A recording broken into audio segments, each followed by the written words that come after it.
जय श्री कृष्णा। राधे राधे दोस्तों। आज की इस अलौकिक कथा में आपका स्वागत है। आज की कथा में हम सभी जानेंगे कि किस श्राप के कारण स्त्री समय से पहले ही विधवा हो जाती है और ऐसे कौन से कार्य हैं जो एक पतिव्रता स्त्री को अपने जीवन में कभी नहीं करने चाहिए, जिसकी वजह से स्त्रियां समय से पहले ही विधवा हो जाती हैं। सभी माताओं बहनों से निवेदन है कि इस कथा को पूरा अवश्य सुने। आपका ज़्यादा समय ना लेते हुए कथा को प्रारंभ करते हैं। एक बार भगवान श्री राम वनवास के समय अपनी कुटिया में विश्राम कर रहे थे। तभी माता सीता भगवान श्री राम से पूछती है कि हे स्वामी, औरत किस पाप के कारण समय से पहले विधवा हो जाती हैं?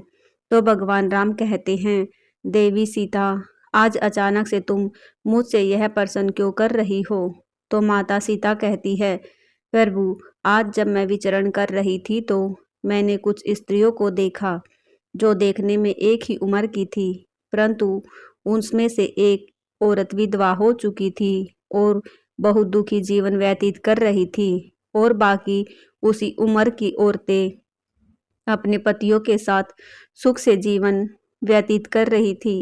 यह दृश्य देखकर मेरे मन में कुछ प्रश्न उठ रहे हैं। हे स्वामी, आप ही मेरे इन प्रश्नों का उत्तर दे सकते हैं। कृपया आप मुझे मेरे प्रश्नों का उत्तर देकर संतुष्ट करें। इस प्रकार माता सीता की बात को सुनकर भगवान राम कहते हैं, हे सीते, तुम्हारे मन में जो भी प्रश्न उठ रहे हैं तुम निश्चिंत होकर पूछो, मैं तुम्हारे सभी प्रश्नों के उत्तर अवश्य दूंगा। फिर देवी सीता कहती है, हे प्रभु, मेरा पहला प्रश्न है, कौन सी स्त्री समय से पहले विधवा हो जाती है और सारी उम्र दुखी जीवन व्यतीत करती है? और मेरा दूसरा प्रश्न है, कौन सी स्त्री को जीवन में कभी सुख शांति नहीं मिलती? और मेरा तीसरा प्रश्न है, वह कौन सी चीज है जो एक पत्नी अपने पति के मांगने पर भी पति को नहीं देती? इस तरह माता सीता के तीनों प्रश्नों को सुनकर भगवान राम कहते हैं, हे देवी, तुम जिन स्त्रियों की बात कर रही हो उनमें से एक स्त्री समय से पहले ही विधवा होकर अपना दुखी जीवन व्यतीत कर रही है और वहीं पर अन्य स्त्रियां सुहागन हैं और अपने पति के साथ खुश होकर सुखी जीवन व्यतीत कर रही हैं। तुम जानना चाहती हो आखिर ऐसा क्यों है? तो देवी सुनो, मैं तुम्हें इन सभी प्रश्नों का उत्तर एक कथा के माध्यम से देना चाहता हूँ। इस कथा को बहुत ही ध्यान से सुनना, क्योंकि आधी अधूरी कथा सुनने वालों को आधा अधूरा ही ज्ञान प्राप्त होता है जो जीवन में कभी काम नहीं आता। और यदि तुमने ध्यान से सुना तो तुम्हारे तीनों प्रश्नों के उत्तर कथा को सुनने के बाद तुम्हें मिल जाएंगे। फिर माता सीता कहती है, हे स्वामी, मैं आपको वचन देती हूँ कि मैं इस कथा को पूरा सुनूंगी और संसार की समस्त नारियों तक इस कथा को आपके माध्यम से पहुंचाऊंगी। माता सीता की यह बात सुनकर भगवान राम कहते हैं, हे सीता, सबसे पहले मैं तुम्हें उस स्त्री की कहानी सुनाना चाहता हूँ जो सुहागन बनकर सुखी जीवन जी रही है। और जिस सुहागन स्त्री की तुम बात कर रही हो वह स्त्री और कोई नहीं बल्कि कौशल नरेश के नौकर की पत्नी है। और वह स्त्री जिस नौकर की पत्नी है उस नौकर को अपनी पत्नी पर पूरा विश्वास है कि मेरी पत्नी एक चरित्रवान और पतिव्रता स्त्री है जिसकी प्रशंसा वह नगर में सबसे करता रहता है और अपने साथियों से अपनी पत्नी के गुणगान किया करता है। फिर भगवान राम माता सीता से कहते हैं, हे देवी, उस नौकर की पत्नी की चर्चा समस्त नगर में होने लगी। धीरे धीरे फैलते हुए यह बात राजा के दरबार में पहुंच गई और यह बात सुनकर राजा ने अपने नौकर को बुलाया और उस नौकर से राजा कहने लगे कि तुम हर किसी से कहते हो कि तुम्हारी पत्नी एक चरित्रवान और पतिव्रता स्त्री है। क्या वास्तव में तुम्हारी पत्नी एक चरित्रवान और पतिव्रता स्त्री है? और क्या तुमको पूरा विश्वास है कि तुम्हारी पत्नी एक पवित्र स्त्री है और तुम्हारे अलावा पराये मर्द को आंख उठाकर भी नहीं देखती? क्या इस बात का कोई सबूत तुम्हारे पास है? राजा की इस बात को सुनकर नौकर कहने लगा, महाराज, मुझे अपनी धर्मपत्नी पर पूरा विश्वास है कि वह एक पतिव्रता स्त्री है और मेरे अलावा वह पराये मर्दों को नहीं देखती। नौकर की इस बात को सुनकर राजा के एक मंत्री ने कहा, मैं क्षमा चाहता हूँ महाराज, ऐसा कैसे हो सकता है कि एक स्त्री किसी अन्य पुरुष को ना देखे? ऐसा तो असंभव है। फिर मंत्री ने राजा से कहा, महाराज, यदि मैं इस नौकर की बात गलत साबित कर दूं और इसकी पत्नी का पतिव्रता धर्म नष्ट कर दूं तो इसे क्या सजा मिलेगी? फिर नौकर ने कहा, महाराज, यदि महामंत्री जी मेरी पत्नी का पतिव्रता धर्म नष्ट कर देते हैं तो आप मुझे फांसी की सजा दे देना, और यदि महामंत्री जी मेरी पत्नी का पतिव्रता धर्म खंडित नहीं कर पाए तो इनको भी कुछ सजा मिलनी चाहिए। नौकर की यह बात सुनकर राजा ने कहा कि मंत्री को भी फांसी की सजा दी जाएगी। मंत्री ने यह बात स्वीकार कर ली और नौकर से पूछा कि मैं तुम्हारी पत्नी से क्या वस्तु लाऊं जिससे तू मान ले कि मैंने तेरी पत्नी का पति धर्म खंडित कर दिया। तो नौकर ने कहा, महामंत्री जी, आप मेरी पत्नी से मेरे विवाह के समय पर दहेज में मुझे एक घड़ी और एक चेन मिली थी, और यह दोनों चीज़ें मेरी पत्नी ने बहुत ही संभाल कर रखी है, क्योंकि यह दोनों चीज़ें एक पतिव्रता स्त्री के लिए सुहाग की निशानी हैं। यदि तुम यह दोनों चीज़ें मेरी पत्नी से लाकर मुझे दिखा दोगे तो मैं मान जाऊंगा कि मेरी पत्नी का पतिव्रता धर्म महामंत्री जी आपने नष्ट कर दिया है। तब मंत्री ने नौकर की यह शर्त स्वीकार कर ली और वह मंत्री दरबार से निकलकर नगर में जाता है और एक जादू टोना करने वाली स्त्री से जाकर मिलता है। जो काम को कोई नहीं कर पाता था वह काम वह जादू टोना करने वाली स्त्री कर देती थी। फिर मंत्री ने उस स्त्री को सारी बात बताई और कहा, तू कैसे भी करके उस नौकर की पत्नी से मेरा संबंध बनवा दे। इसके बदले तुझे जितना धन चाहिए मैं उतना धन देने को तैयार हूँ। इस तरह मंत्री की बात सुनकर वह स्त्री कहने लगी, मंत्री जी, आपको कहने में आसान लगता होगा, परंतु ऐसा कुछ भी नहीं है। तुम जिस औरत के बारे में बात कर रहे हो वह औरत एक पतिव्रता नारी है। उसे ना ही किसी धन का लोभ है और ना ही किसी वस्तु का लालच है। तुम्हें क्या लगता है वह तुमको घड़ी और चेन दे देगी? फिर वह स्त्री कहती है, महामंत्री, वह तेरी ओर देखेगी भी नहीं। मंत्री कहने लगा, यदि तू मेरा उससे संबंध नहीं करवा सकती है तो एक काम कर दे, उसके घर जाकर उसकी घड़ी और चेन चुरा कर मुझे दे दे, और उसकी पत्नी के पास कोई निशानी हो तो वह निशान मुझे देखकर बता दे। फिर मैं तुझे मुंह मांगा इनाम दूंगा, जिसे तुझे जितना धन चाहिए उतना धन मैं दूंगा। बस तू मेरा यह काम कर दे। मंत्री की यह बात सुनकर उस जादू टोना करने वाली स्त्री के मन में धन का लालच आ गया और उसने कहा, ठीक है, मैं तुम्हारा काम अवश्य करूंगी, लेकिन मुझे मुंह मांगा धन देना पड़ेगा। मंत्री ने कहा, ठीक है, और फिर वह स्त्री नौकर के घर में वेशभूषा बदल कर जाती है और नौकर की पत्नी से जाकर कहती है, बेटी, मैं तेरे पति की बुआ हूँ, मैं कई सालों के बाद आई हूँ। फिर उस नौकर की पत्नी ने कहा, आप इतने सालों के बाद आई हैं, इसलिए मैंने आपको पहले कभी नहीं देखा, इसलिए मैं आपको पहचान नहीं पाई। और इस प्रकार वह स्त्री उस नौकर के घर में बुआ बनकर रहने लगी। नौकर की पत्नी ने उस स्त्री को बुआ समझकर बहुत आदर सम्मान दिया, मगर उसे यह नहीं पता था कि यह जादू टोना करने वाली स्त्री को मंत्री ने उसके साथ छल करने के लिए और उसका पतिव्रता धर्म नष्ट करने के लिए भेजा है। और वह स्त्री नौकर के घर में मजे से रहने लगी और नौकर की पत्नी के ऊपर झूठा प्यार लुटाने लगी। एक दिन नौकर की पत्नी स्नान करने के लिए स्नान गृह में गई। फिर थोड़ी देर बाद ही वह स्त्री भी नौकर की पत्नी के पास जाकर उसकी कमर रगड़ने लगी। उस पतिव्रता औरत ने बहुत मना किया, फिर भी वह स्त्री नहीं मानी और कहने लगी, तुम मुझे अपनी बेटी से भी ज़्यादा अच्छी लगती हो, तो मना मत करो। काफ़ी दिनों के बाद में मैं तुम्हारी और तुम्हारी मुलाकात पहली बार हुई है। और ऐसा कहकर वह स्त्री उसे बातों के मायाजाल में उलझाने लगी। और फिर मौका देखते ही उसने उस पतिव्रत के पास में एक तिल देखा जो उस जादू टोना करने वाली स्त्री ने देख लिया और उसका काम बन गया।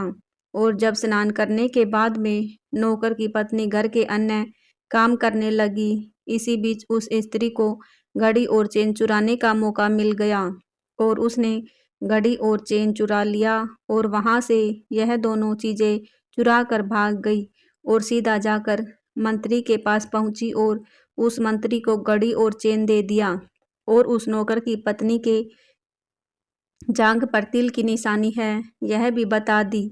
और घड़ी और चेन मंत्री लेकर सीधा राजा के दरबार में जा पहुंचा और राजा ने कहा, महाराज, मैं नौकर की पत्नी के साथ 2 दिन रहकर आया हूँ और यह घड़ी और चेन उसी ने मुझे दी है। इस तरह मंत्री की यह बात सुनकर राजा ने तुरंत दरबार लगाया और नौकर को बुलाया। फिर मंत्री ने दरबार में घड़ी और चेन नौकर को दिखाते हुए कहा, महाराज, मैंने नौकर की शर्त पूरी की और भरे दरबार में यह भी कहा कि नौकर की पत्नी की जांघ पर तिल है। यह भी बात सुनकर नौकर मान गया कि वास्तव में आज मेरी पत्नी ने अपना पतिव्रता धर्म पूरी तरह से नष्ट कर लिया है। अब नौकर का अपनी पत्नी से विश्वास उठ गया। फिर राजा ने शर्त के मुताबिक नौकर को फांसी की सजा सुनाई और 15 दिन बाद फांसी देने का आदेश दिया और कहा कि नौकर को 15 दिन के बाद फांसी पर चढ़ाया जाएगा। अब नौकर की मृत्यु के दिन समीप आने लगे। अतः वह दिन आ ही गया जिस दिन उसे फांसी देना था। अब उसे फांसी के फंदे के पास लाया गया तो उस नौकर से उसकी अंतिम इच्छा पूछी गई। फिर नौकर ने कहा कि महाराज, मेरी अंतिम इच्छा यह है कि मैं आखिरी बार अपनी पत्नी से मिलना चाहता हूँ। और इस तरह राजा ने नौकर को आज्ञा दी कि तुम अपनी पत्नी से मिल सकते हो। फिर नौकर कुछ दिन की इजाज़त लेकर अपने घर गया और अपनी पत्नी से कहने लगा कि तुमने मेरे साथ बहुत बड़ा विश्वासघात किया, छल किया है।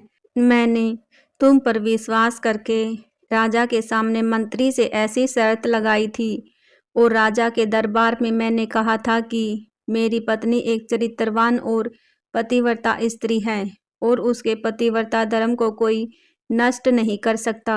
यदि कोई नष्ट कर देगा तो मुझे फांसी लगा देना। और तुमने पतिव्रता धर्म नष्ट कर दिया। अब मुझे कुछ दिन के बाद में फांसी दे दी जाएगी। तुमने मेरे साथ विश्वासघात किया है। मैंने तुम पर विश्वास करके तुम्हें घर पर अकेला छोड़ के गया था।